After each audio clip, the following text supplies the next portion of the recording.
ഹത്രസ് ദുരന്തത്തിൽ പ്രത്യേക അന്വേഷണ സംഘം റിപ്പോർട്ട് സമർപ്പിച്ചു. 300 പേജുകളുള്ള റിപ്പോർട്ടിൽ ആൾദൈവം ഭോലെ ബാബയുടെ പേരില്ല. അപകട കാരണം സത്സംഗ് സംഘാടകരുടെ വീഴ്ചയെന്നാണ് റിപ്പോർട്ട്. വിവരങ്ങളുമായി ഇപ്പോൾ സിബി ജോസഫ് ഞങ്ങളുടെ പ്രതിനിധി ചേരുകയാണ്. സിബി, ഈ കുട്ടികൾക്ക് ഓക്സിജൻ ഇല്ലാത്തതിൻ്റെ പേരിൽ ഓക്സിജൻ നൽകാൻ ശ്രമിച്ച ഡോക്ടറെ പ്രതി ചേർത്ത നാടാണ് UP, യോഗി ആദിത്യനാഥ് സർക്കാർ. അതേ സർക്കാർ ഇപ്പോൾ ഭോലാ ബാബയുടെ പേരിൽ ഒരു പേരുമില്ല, ഒരു നടപടിയുമില്ല എന്നതിൻ്റെ സൂചനയാണ് ഇപ്പോൾ നൽകുന്ന റിപ്പോർട്ടുകളിലും പ്രതിഫലിക്കുന്നത്. എന്തൊക്കെ വിവരങ്ങളാണുള്ളത്? അജിംഷാദ്, പ്രത്യേക അന്വേഷണമാണ് ഇപ്പോൾ 300 പേജുള്ള ഒരു റിപ്പോർട്ട് ഇപ്പോൾ സമർപ്പിച്ചിരിക്കുന്നത്. ആ റിപ്പോർട്ടിൽ പറയുന്നത് ഇതിൽ സംഘാടകരുടെ പിഴവാണ് ഈ ഒരു അപകടം അല്ലെങ്കിൽ ദുരന്ത കാരണമെന്നുള്ളതാണ് ഈ റിപ്പോർട്ടിൽ പ്രധാനമായും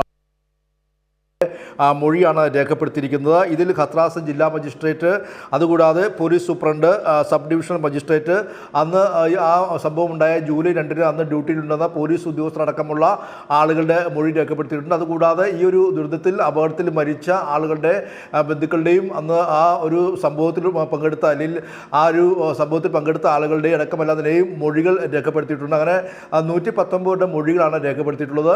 ഇതിൽ ഏറ്റവും ശ്രദ്ധേയമായ കാര്യം അജിംഷാദ് നേരത്തെ പറഞ്ഞ പോലെ തന്നെ ഈ ഭോലെ ബാബയുടെ പേര് ഒരിടത്തും ഇല്ല എന്നുള്ളതാണ്. നേരത്തെ തന്നെ ഈ ഒരു ദുരന്തം നടന്നപ്പോൾ തന്നെ അന്ന് പോലീസ് ഇട്ട് പ്രാഥമികമായ വിവര റിപ്പോർട്ടിലും FIRലും ഈ ഭോലെ ബാബയുടെ പേര് ഉണ്ടായിരുന്നില്ല. ഈ ഒരു 300 പേജുള്ള റിപ്പോർട്ടിലും ഒരു ഘട്ടത്തിൽ പോലും ഭോലെ ബാബയുടെ പേര് ഇല്ല എന്നുള്ളതാണ് ഏറ്റവും പ്രധാനപ്പെട്ട കാര്യം. ഇപ്പോൾ 7 പേരടക്കമാണ് സംഘാടകർ 7 പേരടക്കമാണ് ഇപ്പോൾ ഈ ഒരു കേസിൽ അറസ്റ്റിലായിരിക്കുന്നത്. പക്ഷേ ഇപ്പോഴും ഭോലെ ബാബ ഒളിവിൽ തന്നെയാണ്. ഒളിവിൽ നിന്നുകൊണ്ട് അയാൾ 1-2 തവണ ചില പ്രസ്താവനകൾ ഇറക്കുകയും ചെയ്തിരുന്നു. എന്തായാലും ഭോലെ ബാബയെ ഇതുവരെയും ഉത്തർപ്രദേശ് സർക്കാർ അതിൽ പ്രതിപ്പട്ടികയിൽ ഉൾപ്പെടുത്തുകയോ പിടികൂടുകയോ ചെയ്തിട്ടില്ല. ഭോലെ ബാബയുടെ ഭാഗത്തു നിന്നും ഇത്തരത്തിലൊരു സംഭവം ഇത് ആദ്യമായിട്ടല്ല ഉണ്ടാകുന്നത്. പ്രത്യേകിച്ച് കോവിഡ് സമയത്ത് അന്ന് വെറും 50 പേർക്ക് മാത്രം വിവാഹ ചടങ്ങുകളിൽ പോലും പങ്കെടുക്കാൻ കഴിയുന്ന സമയത്ത് 50,000 പേരെ ഉൾപ്പെടുത്തിക്കൊണ്ട് അന്നും സത്സംഗം നടത്തുകയും അത് വളരെയധികം ഇത്തരത്തിൽ കോവിഡ് വ്യാപനത്തിന് കാരണമാകുകയും ചെയ്തിരുന്നു. അന്നും ഒരു നടപടിയും ഉത്തർപ്രദേശ് സർക്കാർ എടുത്തില്ല.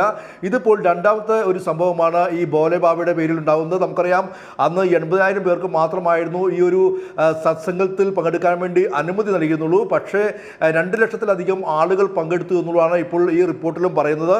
അങ്ങനെ തിക്കിലും തിരക്കിലും പെട്ടാണ് ഇത്തരത്തിൽ ഈ ഒരു അപകട ദുരന്ത കാരണമായത്. ഈ ഭോലെ ബാബയുടെ കാൽപാദത്തിനടിയിലുള്ള മണ്ണുകൾ എടുക്കാൻ വേണ്ടി വിശ്വാസികൾ തിക്കി നിറഞ്ഞാണ് ഇത്തരത്തിൽ ഈ അപകട കാരണമെന്ന് പറയുന്നു. പക്ഷേ ചിലരുടെ മൊഴികളിൽ പറയുന്നത് ഭോലെ ബാബയുടെ സുരക്ഷാ സേന, നാരായണി സേന എന്ന് പറയുന്ന ഒരു സുരക്ഷാ സേനയുണ്ട്. ആ സുരക്ഷാ സേന ഈ ആളുകളെ, ഈ ഭക്തരെ തള്ളി മാറ്റിയതാണ് അപകട കാരണമായതെന്നും പറയുന്നു. എന്തായാലും ഈ ഭോലെ ബാബയുടെ പേര് ഈ ഒരു 300 പേജുള്ള റിപ്പോർട്ടിൽ ഇല്ല എന്നുള്ളതാണ് ഏറ്റവും ശ്രദ്ധേയമായ ശ്രദ്ധേയമായ കാര്യം. പ്രത്യേകിച്ച് നമുക്കറിയാം, ഉത്തർപ്രദേശ് സർക്കാരിൻ്റെ തണലിൽ കഴിയുന്ന ഒരു ആൾദൈവമാണ് ഭോലെ ബാബ. അവിടെ MLA-മാരും MP-മാരും അട്ടല്ലെന്നതിനെയും വളരെയധികം അടുപ്പമുണ്ട്. സംഘപരിവാറുമായി നേരിട്ട് ബന്ധമുണ്ട്. അല്ലെങ്കിൽ തന്നെയും ഉത്തർപ്രദേശിൽ ഇങ്ങനെ ഒരു ആൾദൈവത്തിന് നിലനിൽക്കാൻ കഴിയില്ല. സ്വാഭാവികമായും ആ ഭോലെ ബാബയെ സംരക്ഷിക്കുന്ന നിലപാട് യോഗി ആദിത്യനാഥ് സർക്കാർ എടുത്തിരിക്കുന്നു എന്ന് തന്നെ നമുക്ക് വേണം കരുതാൻ. എന്തായാലും ഇപ്പോൾ SITയുടെ റിപ്പോർട്ടിലും 300 പേജുള്ള റിപ്പോർട്ടിലും ഭോലെ ബാബയുടെ പേരില്ല എന്നുള്ളതാണ് ഏറ്റവും ശ്രദ്ധേയമായ കാര്യം. അജിംഷാദ്, ഏറ്റവും ഗൗരവമായ വീഴ്ചയാണ്. ഹാത്രസിൽ തള്ളയേറ്റ് മരിച്ച, തിക്കിലും തിരക്കിലും പെട്ട് മരിച്ച പാവങ്ങൾക്ക് നീതി ലഭിക്കുന്നില്ല എന്നതിൻ്റെ സൂചന കൂടിയാണ് ഇപ്പോൾ യോഗി ആദിത്യനാഥ് സർക്കാരിൻ്റെ ഈ റിപ്പോർട്ടിലും പ്രതിഫലിക്കുന്നത്. ഹത്രാസ് ദുരന്തത്തിൽ ആൾദൈവം ഭോലെ ബാബയുടെ പേര് ഒഴിവാക്കി ആണ് പ്രത്യേക അന്വേഷണ സംഘത്തിൻ്റെ റിപ്പോർട്ടുള്ളത്. 300 പേജുള്ള റിപ്പോർട്ടിൽ ഒരിടത്തും ഭോലെ ബാബയെക്കുറിച്ച് ഒരു പരാമർശം പോലുമില്ല. ഇതിൻ്റെയൊക്കെ വിവരങ്ങളാണ് സിബി ജോസഫ് നൽകിയത്.